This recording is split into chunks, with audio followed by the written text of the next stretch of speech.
What if you're ruining your own dating chances and you don't realize it? What if you think you're safe, but you're actually walking into a nightmare divorce trap? By the end of this video, you're going to understand one of the deadliest dating traps catching men and how it's ruining lives, even as it seems to save them. You'll also know how to avoid this trap and help others who get sucked in. The topic today is the red pill and how it's hurting men even as it claims to save them. This insidious ideology is based on flawed assumptions that ruin your chances at happiness. But the people who support it will tell you it's your only hope and that you must follow it or face ultimate ruin. I'm here to tell you that's complete bull, and I'll show you the right way, the one that they fear. So buckle up and let's debunk the red pill once and for all. Welcome back to my channel, where I show you how to make love happen on your terms. I'm Adam Lane Smith, the attachment specialist, and I make relationships better. Most guys today are terrified of becoming another divorce statistic and losing all their hard-earned money, and I totally get that. Other guys can't get a date at all, and they turn to online dating gurus to help them figure out how to find love. I've helped thousands of these men achieve real results, but for every guy who learns the truth, 10 more get taken by charlatans. I want to make sure that does not happen to you. So let's dive in right now and show you how to avoid this cult that wants to keep you trapped in fear forever. Now, to understand the threat, you need to know the facts. What is the red pill and why is it so attractive? The red pill has been around for a long time, at least by internet standards. Some people place the official year of its start in 2012 when the subreddit was formed, but the idea has been around a lot longer than that. The name is drawn from the Matrix film, when Morpheus offers Neo the blue pill to go back in the Matrix and hide from the truth, or the red pill to learn the truth. Initial leaders in the red pill movement were angry at the growing unfairness of modern life toward men in today's family courts, in divorce courts, in legal proceedings, and virtually everywhere else. The truth is that their initial complaints are largely valid. Men are discriminated against in a variety of settings. Women do have more rights than men in many places, including custody default settings and family courts. Society does encourage women while spitting on men. I experienced a ton of these issues myself growing up in California, which, by the way, got the modern crazy decades before the rest of you were facing it. I've been there, I grew up in it, and I experienced many of the issues that the initial red pill founders were concerned about it. So I totally get it. I absolutely do. I've lived it. This is not a video to tell you that men have it easy and everything is great. The threats are problems, and they are real. That's what makes red pill ideology specifically so insidious. It takes a real problem and then turns those sufferers into perpetual victims who need the ideology to feel safe. Only this cult can protect you. Does that sound like anything else out in the world? Anything you might be scared of? Who is the enemy in this case? Well, everybody. Primarily every woman who has ever lived or will ever live. And then any men who support women or who encourage women or who even love a woman. Even loving your own daughter places you in total danger and makes you a simp or a blue pillar.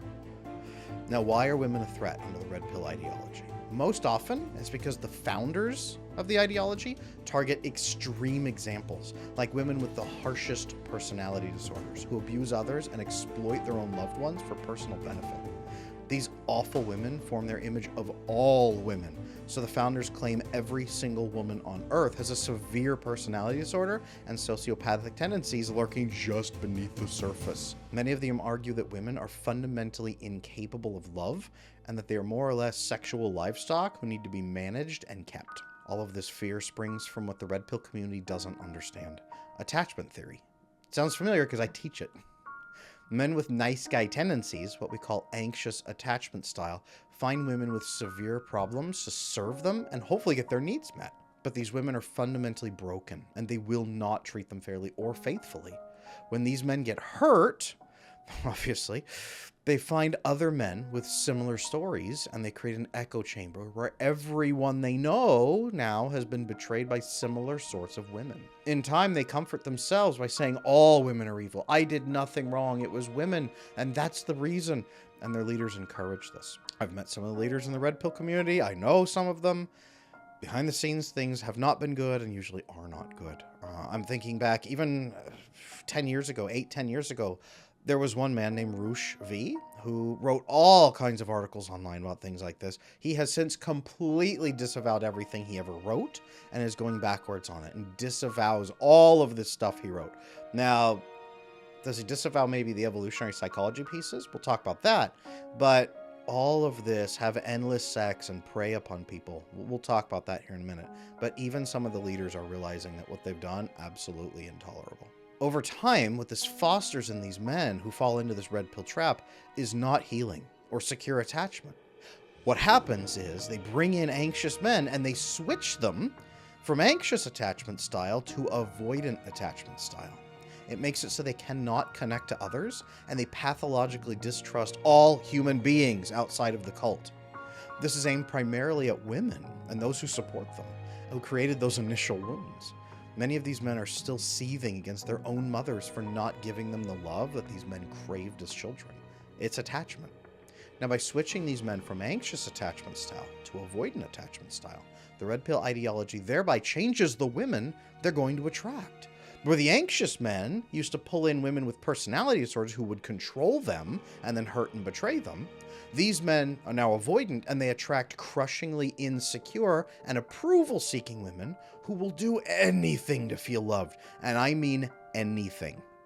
These men now use their skills of manipulation, which they call game, it's a game to them, to emotionally coerce insecure women into sex on their terms.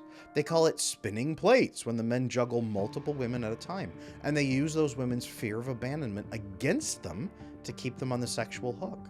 The women will accept just about any poor sexual treatment or shameful sexual encounters just to prevent their worst fears from happening.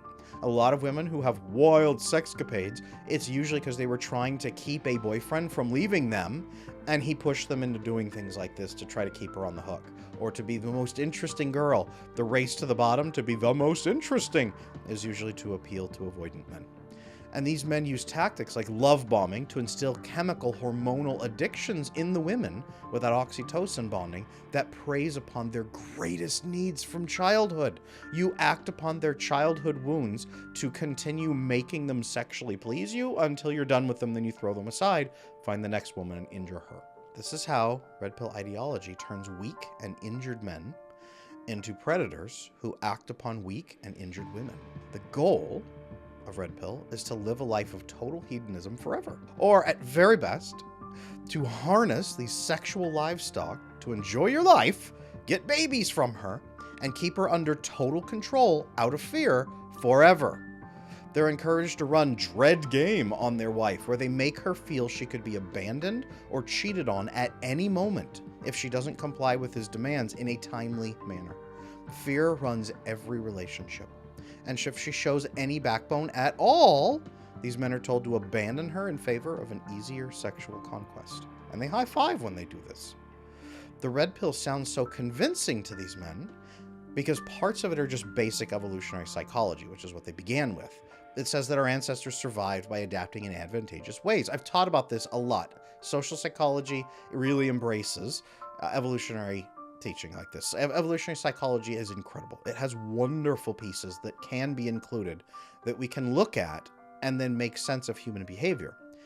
This can include different mating strategies, bonding strategies, all kinds of things. I've done plenty of information here on this channel about how men or women are different, how we've evolved, and how we can embrace that. The red pill also takes some pickup tactics that were popular in the 90s and the early 2000s and teaches men some basic attraction strategies that especially work best on insecure women who crave approval from men with daddy issues. Again, it targets women who are weak and hurting from the very beginning. What do you call that when an animal does that in the wild? Oh, yeah, predator. At this point, though, red pill goes way off the rails and tries to claim that women evolved to be sexual livestock for men who are incapable of most mental functioning and who need to be handled accordingly.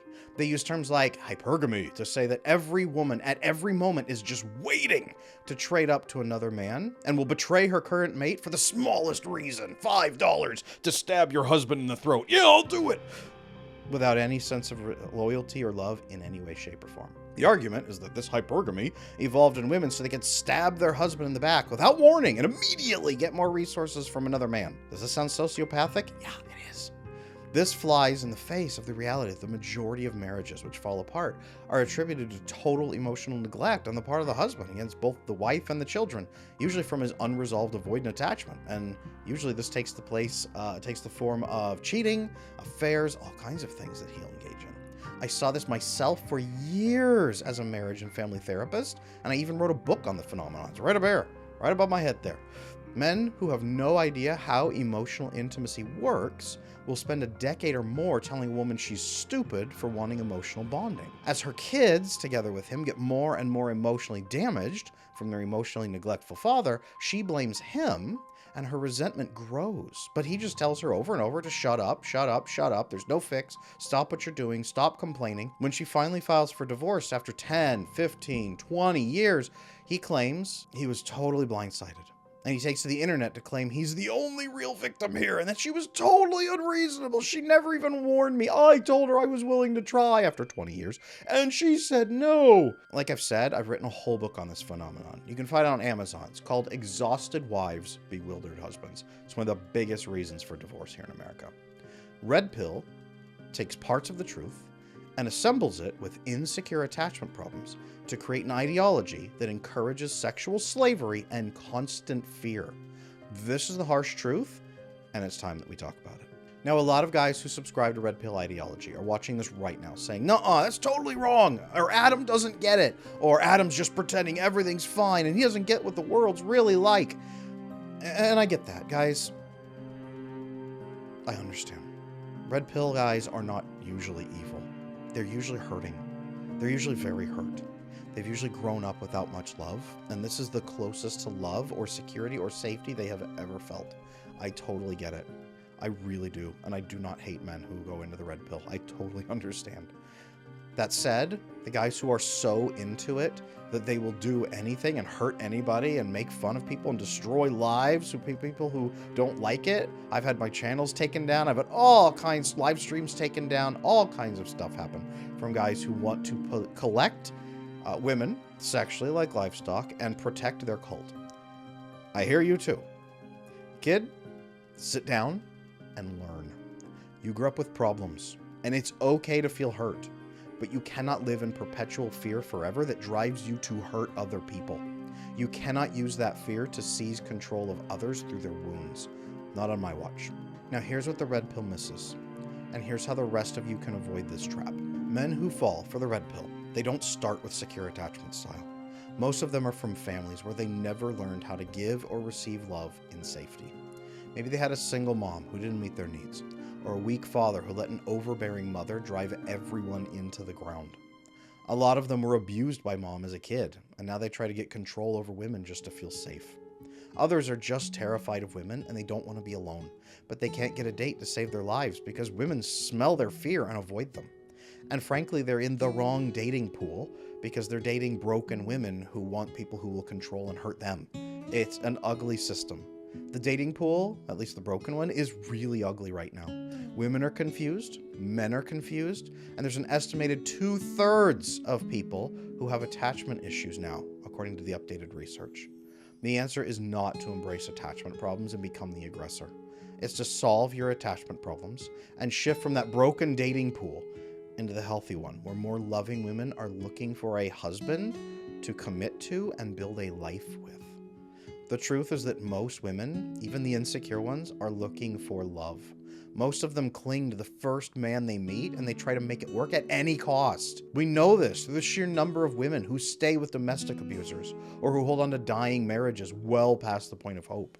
Women are the most likely to purchase relationship improvement courses or to seek out help to fix their relationships.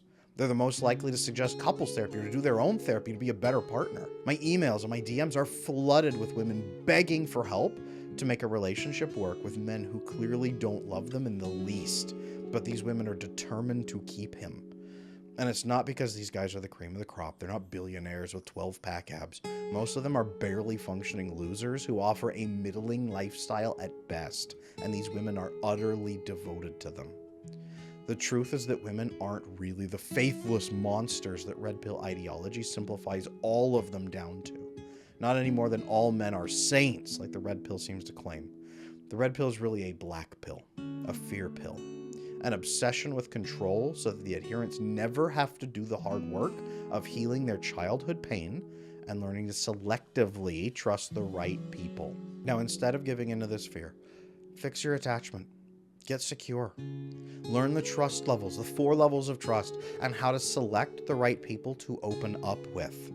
Connect with the healthier dating pool of women who will love you unreservedly and work with you to build a life together. When you do this, you can build a life with a woman you trust and who trusts you. She will be faithful, loyal, and loving. You can be fully yourself, and you can chase your mission with a companion who acts as the wind at your back. I've experienced this sort of incredible marriage for 15 years now, and I know it's possible. And I happen to know that one of the biggest leaders in the Red Pill community, who wrote one of the big defining books, has been married for a long time too, even though he tells men, never get married. Women are not capable of love like men are. But he's married himself. What does that tell you? Guys, fear is not the answer. Knowledge is the answer. The truth is the answer. Learn how to filter women correctly for health and danger, just like they filter you, and fix your own problems that led you into this dark place. Learn from the proper dating methods that have worked for 200,000 years of human mating. There are answers, and the Red Pill is not it. I have helped so many men through their Red Pill detox phase. I will be happy to help you. Drop me a comment below if you want help, and I will share some free resources with you to take your next steps. Just please do not spend your life in fear, and don't let fear drive you to hurt other people who are already wounded. This is Adam Lane Smith, the Attachment Specialist, promising you that there is a better way, and I'll see you in the next video.